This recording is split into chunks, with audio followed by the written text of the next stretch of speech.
Buenas, mi nombre es Paula Vázquez y para empezar me gustaría agradecer al Congreso Área DOE, Retos para la Docencia, la Formación, la Investigación y la Transferencia por permitirme exponer la investigación que he realizado titulada El Sunun, una reflexión sobre el acceso a la universidad en Corea del Sur y sus consecuencias en los estudiantes coreanos.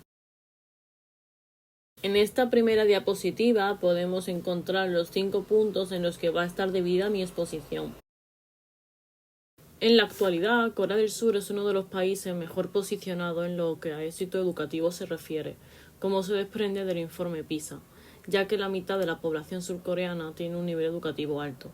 Este alto nivel de exigencia académica promueve que los estudiantes coreanos experimenten una alta presión por alcanzar resultados académicos elevados y asegurarse de esta forma el acceso a una buena universidad. Pues la sociedad, la familia y los estudiantes vuelcan todo su esfuerzo en conseguir la excelencia y destacar en el ámbito educativo, situación que a su vez promueve la competitividad y que tiene grandes consecuencias en los estudiantes surcoreanos en lo relativo a salud mental, como podemos observar por la elevadísima tasa de suicidios que tiene dicho país. En lo relativo a objetivos nos encontramos con 3. En primer lugar, tenemos indagar en las diferentes vías de acceso a la universidad que existen en Corea del Sur. Como segundo objetivo tenemos exponer la competitividad y la presión que sufren los estudiantes coreanos por acceder a una universidad de prestigio. Y por último, como tercer objetivo, tenemos analizar las posibles consecuencias de dichas presiones en los estudiantes coreanos.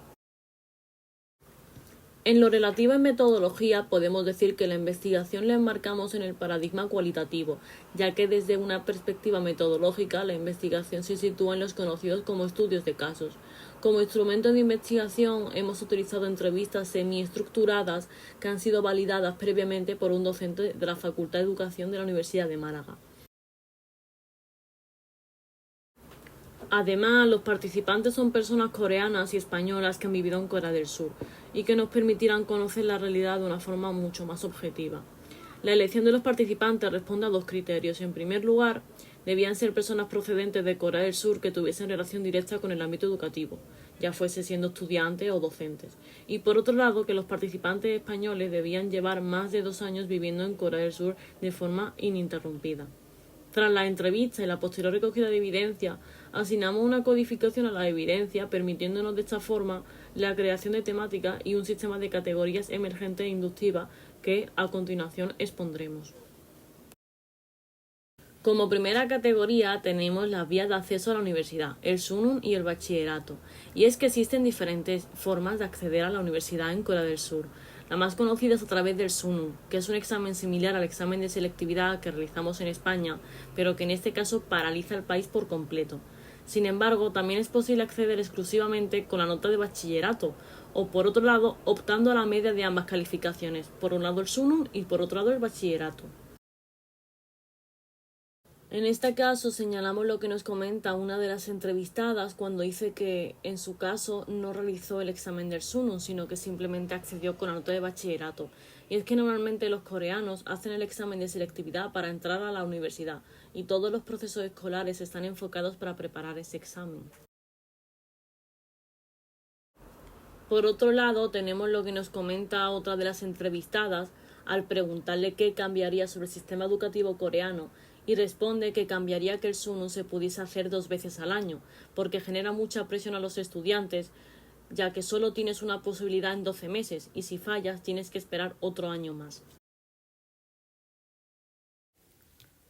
Una de las entrevistadas nos explica que la vida coreana está preparada para solo hacer el Sunun.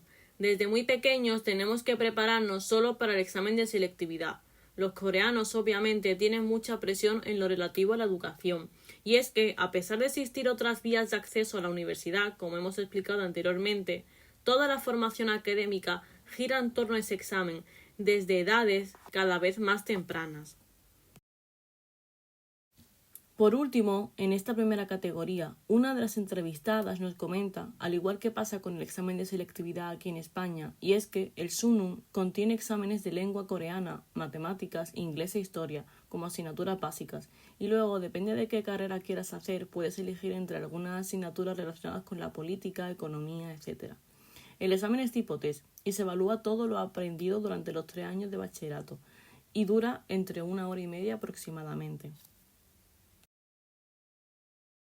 Como segunda categoría tenemos la presión por acceder a una universidad de prestigio, y es que en Corea del Sur el acceder a una universidad u otra puede marcar la posición socioeconómica posterior de los ciudadanos, favoreciendo que obtengan un buen trabajo.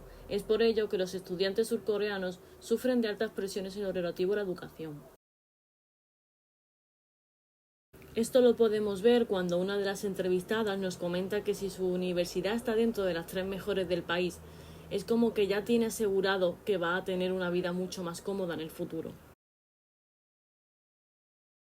Por otro lado, una de las entrevistadas nos comenta que cuando estaba en el instituto pensaba que si iba a una buena universidad de prestigio tendría una buena posición social y un buen trabajo.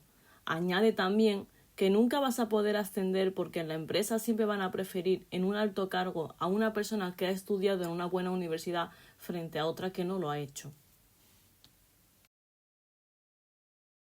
También querríamos compartir la respuesta que nos dio una de las entrevistadas cuando le preguntamos si al ser la hija mayor había recibido más presión que el resto de sus hermanas, y según ella, normalmente las familias asiáticas casi todas presionan más a la primera hija o hijo, y por eso ella recibió más presión por ser la mejor hija, estudiar mucho, ir a la mejor universidad, encontrar un buen trabajo, casarse, etc. Por último, en esta segunda categoría, una de las entrevistadas nos comenta que hay una lista donde clasifican todas las universidades de Corea del Sur y hay alrededor de unas 50. Añade también que es importante el nombre de la universidad, porque significa que han ganado la competición y que por lo tanto tienen una serie de capacidades concretas muy valoradas por las empresas, como el ser trabajador, constante y estudioso en lo relativo a la educación. Por último, como tercera categoría, tenemos las consecuencias de la presión por lo educativo en los estudiantes. Y es que nos encontramos con una sociedad donde los estudiantes son presionados para obtener los mejores resultados en educación, como hemos podido ver a través de la investigación, y donde el suicidio es la única vía de escape que encuentran los más jóvenes, alcanzando cada vez cifras más desalentadoras. Esto lo vemos con lo que nos menciona una de las entrevistadas cuando comenta que la presión por entrar en una buena universidad y en una buena empresa es increíble. Cada persona puede llegar a sentirse que si no consigue entrar en una buena universidad o compañía, no pueden vivir, no se merecen vivir, sienten que han fallado en la vida. Por otro lado, otra de las entrevistadas nos comenta que hay gente que la depresión se les empieza a construir cuando empiezas a sentirte como un fracaso porque no eres el número 1 de la clase frente a tus otros compañeros. Otra de las entrevistadas también coincide en que las medidas que está tomando el gobierno para intentar bajar la elevada tasa de suicidios son insuficientes. Añade que están intentando hacerlo lo mejor posible, pero toda la sociedad piensa de la misma forma y es muy duro para el individuo gestionar la salud mental. Añade también que hasta que la sociedad cambie va a seguir siendo duro. Hasta donde ella sabe, la tasa de suicidios entre los jóvenes sigue siendo de las más altas en Corea y es realmente triste. Para terminar esta tercera categoría tenemos la respuesta de una de las entrevistadas cuando le preguntamos sobre qué medidas estaba tomando el gobierno para intentar bajar la tasa tan alta de suicidios que tiene entre los jóvenes y nos explicó que el problema con los suicidios era y es algo muy serio. Y la única solución que encontraron por parte del gobierno fue reforzar las ventanas para así evitar que los estudiantes se tirasen por ellas. En conclusión, como se desprende de los resultados obtenidos en esta investigación, la elección de una universidad puede llegar a influir en la posterior obtención de un buen trabajo y por ende la posición económica de los jóvenes surcoreanos y de su estatus social. Además, la relación entre cultura y sociedad hace que el sistema educativo coreano se constituya bajo una serie de principios que responden a la excelencia y a la competitividad, provocando en los jóvenes surcoreanos una serie de presiones que en ocasiones acaban en suicidios, como hemos visto, fomentando de esta forma la competitividad dentro del aprendizaje, aspecto que empuja a la creación de una sociedad donde se promueven valores muy individualistas. En conclusión, a pesar de los buenos resultados y la alta estima y las fortalezas que tiene el sistema educativo coreano, reflejados en informes como los de PISA, las altas presiones por acceder a una buena universidad y las consecuencias que esto provoca en los jóvenes en términos de salud mental hacen de él un sistema que debe enfrentarse a grandes cambios si realmente quiere cuidar de sus jóvenes. Muchas gracias por haber visto mi exposición y espero de veras que les haya gustado.